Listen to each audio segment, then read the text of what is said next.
Assalamualaikum warahmatullahi wabarakatuh. Perkenalkan, nama saya Ridho Firmansyah. Di sini saya akan menjelaskan PowerPoint yang saya buat sendiri pada pertemuan 18 yang berjudul pemutusan hubungan kerja. Yang pertama ada definisi pemutusan hubungan kerja. Pemutusan hubungan kerja atau yang biasa dikenal PHK adalah pengakhiran hubungan kerja karena suatu hal tertentu yang mengakibatkan berakhirnya hak dan kewajiban antara pekerja atau buruh dan pengusaha. Sederhananya, pekerja tidak wajib lagi melakukan aktivitas kerja dan pengusaha tidak wajib juga memberikan upah atau gaji. Umumnya PHK terjadi karena memiliki alasan tertentu, seperti kondisi buruk pada manajemen perusahaan, masalah keuangan, hingga tidak terjadi kesepakatan antara pekerja dengan perusahaan. Setiap PHK yang dilakukan oleh pihak perusahaan, maka karyawan berhak mendapatkan uang pesangon. Hal tersebut wajib dibayarkan oleh perusahaan, namun jika pemutusan hubungan kerja dilakukan oleh karyawan seperti mengundurkan diri atau resign, maka karyawan tersebut tidak mendapatkan uang pesangon.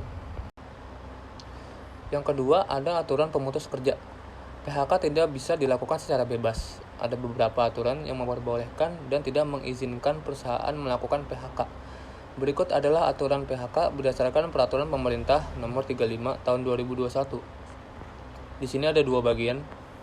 Bagian yang pertama yaitu pengusaha dilarang melakukan pemutusan kerja kepada pekerja atau buruh dengan alasan 1. Berhalangan masuk kerja karena sakit menurut keterangan dokter dan tidak lebih dari 12 bulan secara terus-menerus. Yang kedua, berhalangan menjalankan pekerjaan karena memenuhi kewajiban terhadap negara. Yang ketiga, menjalankan kewajiban ibadah.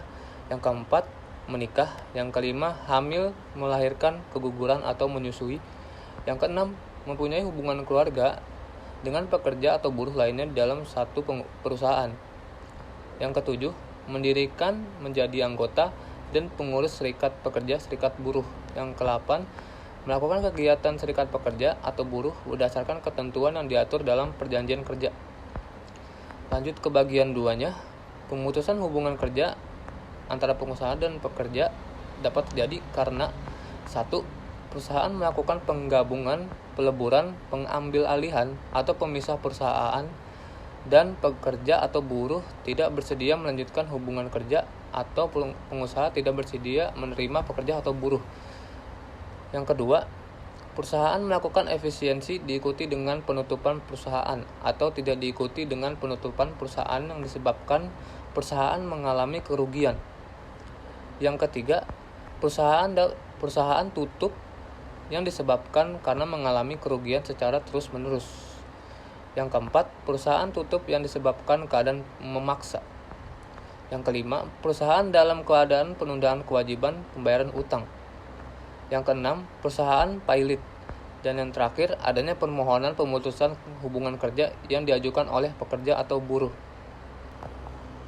Selanjutnya di slide 3 ada jenis-jenis PHK. Yang pertama, PHK demi hukum. PHK ini terjadi karena berakhirnya masa perjanjian kerja antara pengusaha dan pekerja.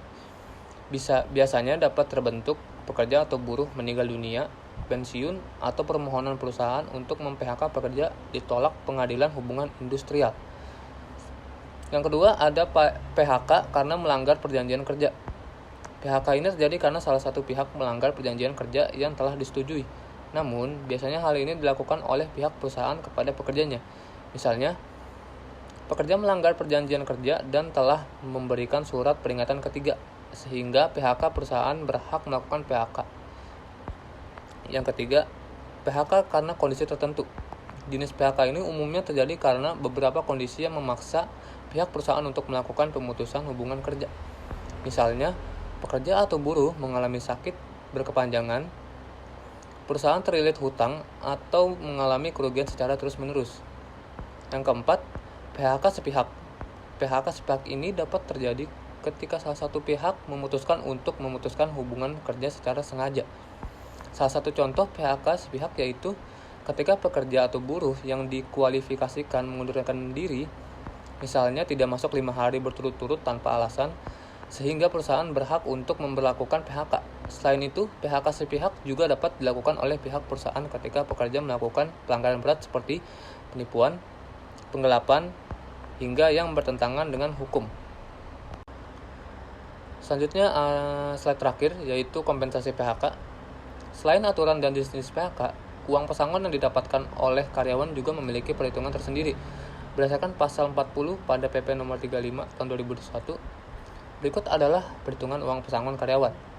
Yang pertama, masa kerja kurang dari 1 tahun mendapatkan uang pesangon sebanyak 1 bulan upah. Yang kedua, masa kerja 1 tahun atau lebih tetapi kurang dari 2 tahun mendapatkan uang pesangon sebanyak 2 bulan upah. Yang ketiga, masa kerja 2 tahun atau lebih tetapi kurang dari 3 tahun mendapatkan uang pesangon sebanyak 3 bulan upah. Yang keempat, masa kerja 3 tahun atau lebih tetapi kurang dari 4 tahun mendapatkan uang pesangon sebanyak 4 bulan upah. Yang kelima, masa kerja 4 tahun atau lebih tetapi kurang dari 5 tahun mendapatkan uang pesangon sebanyak 5 bulan upah, dan seterusnya.